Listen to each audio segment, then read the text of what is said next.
So, first episode continuing, we have our third guest. We've done Richard, we've done Coach Mike. Yep. Now we're on to Khyber. Yeah, Kyra Yep. Barnett. So he currently he is for last year's anyway competitive season. He was ranked 6th in the world in the WKF ranking, which is pretty incredible for kata. Yes, yes. He was 7th in the World Junior Championships in Jakarta. Yeah, which is crazy. 5th at the recent World Cup in Croatia. The guy's been Yeah. everywhere, all over the place. And he's a multiple-time Canadian national champ, individual and team. Yeah, he has a really strong team, which we're going to talk about. His entire dojo is a championship level dojo. We're going to talk about some of his friends and athletes and instructor there. And lastly, just U.S. Open, very high level tournament for people in North America. Yep. He's got a ton of medals around there. He probably has neck problems by now holding all these medals. But third guest on the episode, we'd like to welcome Khyber Barnett. How's it going, Khyber? Oh, very good. Thank you for having me. Yeah, thanks for joining us on our first episode. It's a BC team show. This first episode, you've probably heard that there's an incredible amount of people that have applied to be on the BC team this year. It's up astronomically from years previous. So we wanted to get somebody on the show who's been involved in the process for a long time and has succeeded at the provincial level and then exceeded at the national level, and there's nobody better. We'll talk to you. So yeah, welcome. Lauren, this is Lauren's first year trying out for the BC team. She's 12 years old, so she doesn't really know what to expect. She's a kata athlete and kumite athlete. So I guess just to give us a little bit of background on you, how long have you been a member of the BC team? And after that, how long have you been a member of Team Canada? Well, I'm trying for my 5th year on the BC team this year, and national team I'm going for my 4th year. Wow. Yeah, so I've been in this for quite a while. Yeah. So provincially, I mean, you've won a lot of provincials. You've been fortunate enough to do well there. How did that go? You know, when you first started competing on the provincial level, is it something that you thought you could achieve everything that you've achieved now, or was it just kind of getting your feet wet and seeing what happened?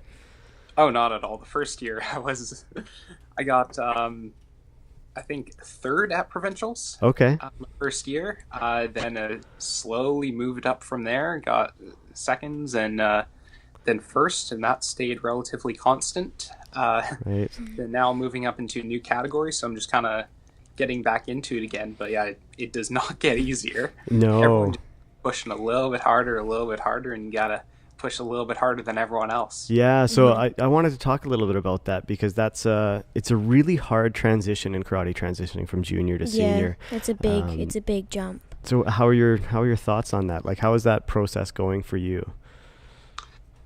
Well, I've definitely had to change my training methods a little bit. I went from just kata, just keep doing the techniques. Now I have to transition to more of a smarter sort of training, a little bit more strength training, agility training, lots of mental training now. Okay. Just a different type, going from just raw technique to the science of it. Yeah. Right. I always tell my kata athletes here in our dojo that it's a perfectionist's art. You have to be a little bit crazy to and a little bit obsessive about getting this stuff repeatable on that performance level and performance quality. Do you feel the same way? Oh yeah, definitely. Kata is the search for perfection.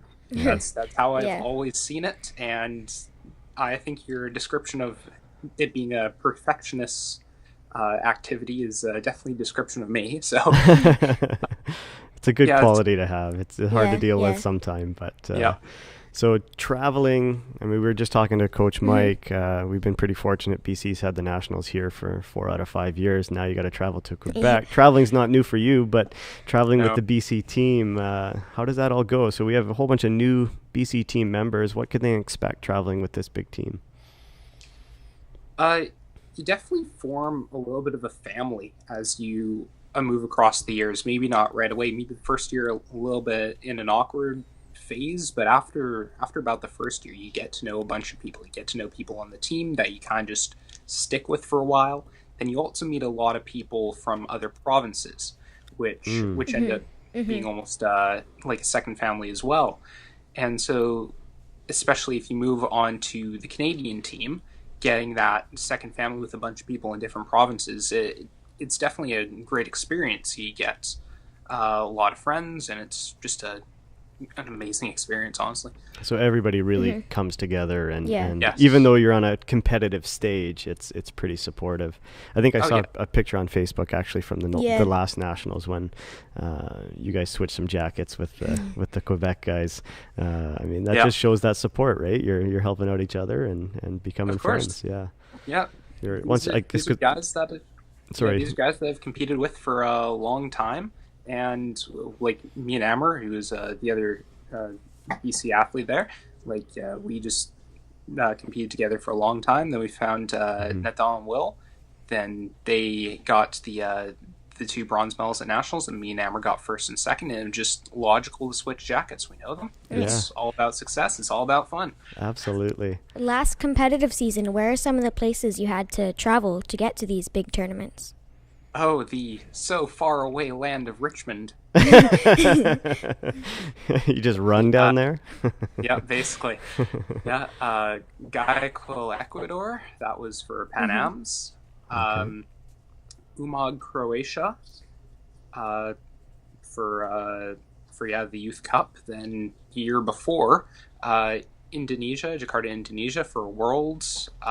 Then Bolivia for Pan Ams, and of course every year I go to Las Vegas for the US Open. So I guess just for the new people coming on board, if they get to that level and get the opportunity to travel to all those places, I mean, it's got to be a culture shock because the culture is completely different, the food's completely different, your time zone's different, your regimen is different. Maybe you could just give a little bit of your experience on that, how you dealt with that and what these other kids can expect coming up. Step 1, don't drink the water. if you're in a third world country, drink bottled water, brush your teeth with bottled water. If you can do that, you should be fine. Everything else is secondary. Everything else, just as long as you're in the country, getting used to the climate, getting used to the time change, the rest of it's easy. Just don't get sick. Right, right. So now you're transitioning into the senior divisions. What are your goals? Do you put those expectations on yourself, or are they result focused? Are they performance focused? Definitely both. With results focused, of course that's a little bit difficult. We have some of the best athletes in the men's category in BC. Like for the last few years in a row, we've had a BC sweep on the podium. Yeah. So definitely the largest competition is from BC. Performance-based, do the best I can. I know what I can do, and it's just making sure I do that on a competitive stage in a higher division where I'm a lot more stressed than usual. Right, right. You sort of talked about how BC, like you just said, BC sweeps that podium. There's a lot of strong people in BC. One of them's from your club, Amber. I mean, we also have Shailene Lee. We also have John. I mean, so many people from your dojo is on a very high level nationally and internationally. Your coach, your sensei Brian James, good friend of mine, great guy. What's your guys' secret? You guys have your own special bottled water there too, or? Oh, I wish it was that easy. I bet. Just lots of time and effort with a lot of dedicated people. We have to show a lot of energy. We have to be motivated. Yeah. So, it's a team. We have to be a family. Yeah. That's the secret of it. We help each other. And you guys push each other pretty hard too, I bet. Help each other along, but you also kind of make it hard for each other. And oh yeah, we make it so difficult for each other all the time. Yeah. So maybe just a few shout outs if you want to shout out people who kind of helped you there and help you at your to get to the level. Anybody out there that I know you can't name them all, and I'm putting you on the spot, but my dojo is very small. Well, we have Amber, Shailene, John, Thanu. We also have Paulo, who hasn't trained for a little while, but he's still very much a part of the community. Terrence. We have Isaiah Ingram, who also just medaled at the recent Pan Ams. Who else? Leanne, the younger one, also trying for the team. She got gold at nationals this past year. Wonderful. And we have a couple other people. Dakshish, who's not trying for the team this year, but is getting his skills up. And Yeah. And then yourself, developing yourself in that dojo too. Obviously, Sensei Brian James, like I mentioned, but also his son Ruben has been a big Yes, Ruben help for you James. too. He's treated me like a younger brother for many, many years, which I'm so totally grateful for. He's probably been my greatest supporter besides my parents. Right. And yeah, he's definitely brought me up in a sense. Sure. Yeah, showed me what the international level was supposed to be and helped me get to my goals. That's fantastic. So how do you prepare, and what does your weekly training consist of for big tournaments and things like that? Kata. It's just do the sequences over and over and over again. So if there's a young athlete like Lauren, let's say, in that 12-13, that 14-15 division, wanting to establish their kata training regimen, you said like you started, it was just repetition. Now you're focusing on a few other stuff, but what would your recommendation be for that next generation? 10 katas a day, 20 katas a day. What would you recommend for these guys? As much as you can take, honestly. To try to do a little bit more, just focus on something in each kata, just push forward, break it down a little bit. You can't really do anything wrong if the technique is correct. Right. So I know dealing with athletes in our dojo, and considering the BC team is so large this year, there's going to be a lot of pressure and anxiety and building up for these kids who not necessarily want to get to Team Canada yet, but just want to get a spot on this provincial team coming up this season and compete in Quebec. You've traveled all over the world for competition. How does that anxiety build in you? How does that pressure build in you? How do you deal with that? And again, what would you recommend for this next generation? Well, for me, no matter if it's a local tournament or a world level tournament, I'm always stressed. I can never eat the morning of a tournament. It is not the best thing. Sure. I just kind of eat pita bread. That's all I can eat for some reason. Yeah. And but it works. It works. I talk to people. That's my stress relief. Right. If I can talk to people, then I'm good. Everyone else is just as stressed. Exactly. You just kind of have to believe in yourself. That's terrible. Stay as calm as possible. Use the little bit of nerves you have to drive you forward. Just don't try to do anything more than you've practiced at the dojo.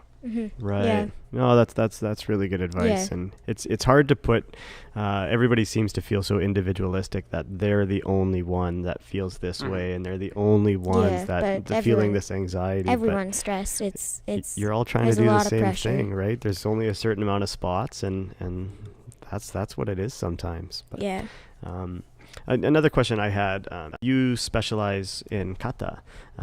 You did kumite a little bit at provincials for leading up to maybe a couple of years ago or something, I remember. Lauren, I guess, had a question about which do you prefer, I suppose. But why do you prefer kata over kumite? Or do you prefer kata over kumite? Well, for me, it's been a long selection process. There's only been 1 year for nationals for me where I haven't done kumite as well as kata. Okay. I just kind of specialized in kata because that's where my strengths lie. That's where I could really focus down, and I just find I enjoy it more. Like the fighting is fun and all. Like kumite is no doubt quite fun, but I just found I could progress better in kata. Okay. That's where I felt like I was actually improving, where I could do something on an international stage that can make an impact. Right. So that sort of an ego almost is what drove me more to kata than kumite. So I guess that's your individual path. Do you think that there's an age that people have to kind of decide? Am I going to follow that kata path and that's where my skills are, or kumite path, or is there people that, there is some freaky people that are outstanding at both, even just in BC. Saya comes to mind, but there's a bunch of people. Junior Lefebvre was a world champion kata kumite. So do you feel that there's in general an age that you sort of got to think, I need to make a choice here? If you can do both, definitely do both. if you think that doing both is holding you back in one or the other, I think that's about the time to switch over. Okay. But there's no age where you really have to do one or the other. Like Seiya Takuchi, he's in 1820, still doing both. Yeah. Let's see. Toshi, he did Kumite at Provincials last year, did massively well. Yeah. So there's no real age where you have to completely stop. You can still train in both. But in terms of specializing in both, no real age. I just stopped competing in Kumite this year, and even then I'm still jumping back and forth on whether if I should do it or not. Right. In terms of age, completely up to you. Sure. I guess the biggest news to hit karate in the last few months is obviously the inclusion in the 2020 Olympics. You must have been thrilled along with every other karate athlete, but being on that international stage as you have been and that international success, it's obviously a very legitimate chance that you could represent Canada at an upcoming Olympic Games. How does that, I'm sure you've been asked this lots, but how does that make you feel? Well, it's like everything else, it's a process. I just remember when I found out about it, I was kind of training in my dojo. I got a call from one of my friends. Hey, like, have you checked the live stream yet? And I'm like, no. I was like, karate's in the Olympics. Woo! Yeah. But yeah, it was definitely interesting. It's exciting. It's nerve-wracking. It's definitely very stressful. Sure. Gotta establish a plan immediately to go forward. But yeah, if I can do it, I'll definitely do it. Yeah. Right. I'll feel bad if I think I could do it and I didn't do it. But yeah, the Olympics, that's the dream. Nice. One other thing I just wanted to talk to you about, and again, this is all sort of about information coming for the next generation, but you're an international athlete. However, that's not your only focus in karate. I mean, I've seen you at the provincial championships in a suit, officiating that junior day on Saturday. I've seen you as a coach working with your BC Winter Games team. So it doesn't end once you're a competitor. That doesn't have to be your only focus. I mean, karate is so widespread, and there's so many different avenues that you can participate in. Maybe you could just talk a little bit about your goals outside of competition. Well, as you mentioned, the coaching and the officiating, those are the two things that you can get that are closest to karate that aren't doing karate. So it's great for a little bit of a physical break while keeping your mind in the sport. So those are always fun to do. My license isn't exactly the highest it possibly could be, right? But I enjoy doing it all the same. Yeah. But yeah, it's important to have other things like outside of karate. Definitely, karate is important and it should be focused on as a main sport. But other activities, I probably do a couple too many. Yeah. I'm a massive nerd. Oh yes. Yep. That's my primary identity, I guess. Right. So when you say massive nerd, what do you mean? Reading books, playing games? What do you? Oh, the whole bit. The whole Everything, bit. Eh? Honestly, yeah, like Batman, like science interests, especially. Like I'm totally into neuroscience. Okay. Yeah, and so just the thought processes involved with karate, what makes someone so driven to do a sport. Right. Yeah. But yeah, then. So I guess in a few years' time, you probably have your master's thesis already scoping out for you. Possibly. So outside of karate, then you said you're a massive nerd. What do you like? Like, what's your main hobby when you're not in a gi, not thinking about karate? What's the thing you pick up and start working on? Definitely grab a comic book. Okay. Read through those. I love Batman, the Nightwing, Red Hood, that sort of things. The martial art based comic books. Right. There's a strange number of comic book artists with black belts in karate. Really? Yes. Just hit it up on Google. There's a bunch of people. The guy who draws the Black Panther comic books currently. I cannot remember his name, unfortunately. Right. But he has a black belt in karate. You can definitely see it in the art with the Moshigiris. Right. The form is just perfect. That's crazy. No, I never knew that. I'm gonna have to check that out now after that. So I'm gonna make a note. Yeah, that's perfect. So I guess maybe just for people to, just a few more questions for you, but it's just so people course. can get to know you a little bit outside of this interview or seeing you compete at the provincial level. What do you like watching on TV? Oh, Or do you even watch TV? unfortunately, let's think. Game of Thrones. Oh, Uh, yeah. I'm fully caught up that's on good. that one. Ooh, I'm waiting yes, for the love next it. season. Yeah. Oh, I cannot wait. I cannot wait. Besides that, Doctor Who. Okay, Um, yeah. Mm. that's a good show. Uh, Jessica Jones. I just started on that, and Daredevil. Okay. A little bit of martial arts in there. That's Sure. always fun. Sure. So everything centers around martial arts. Is basically what you're saying. Yeah, I feel that There's a direct there's path a anywhere. draw to it. Yes. Yeah.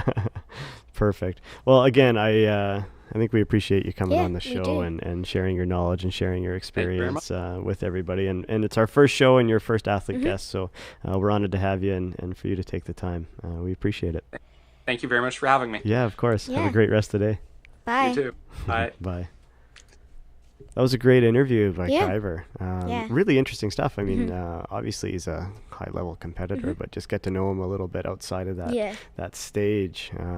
How does that make you feel? Like, does it exhilarate you a little bit to know that A little, those yeah. outcomes are out there? Yeah. And I could possibly be going to those tournaments someday. Absolutely. So- Absolutely. So a little bit about you. 12-13. What's your weight division? Minus 35. Minus 35. So currently in BC, at the provincial championships, there was nobody in that division. Yeah, so You entered into a non-elite division at the provincial Yeah. championships, and you won bronze in kumite, Yeah, and you and won gold the in kata, kata. gold and kata. Yeah. So with those results, and then you bumped up in age to the 12-13, now Yeah. you're going to be going for the spot in the 12-13. So it looks like you got a free ride, even though you could have Possibly. earned it, but you got a free ride to Quebec, Yeah. and we'll see what happens out there. But it is extremely possible that you could represent Team Canada that'd on the be international super stage. exciting. Yeah, you could join Khyber. You guys would be teammates. He can show you around. You could borrow his comic books and stuff, and learn about neuroscience. Pretty interesting, I Yeah. suppose. Wonderful. Well, again, thanks again, Khyber, for joining us. We really appreciate you coming on the show. Hopefully you had a good time and shared your information with everybody out there. Thanks very much. Yeah.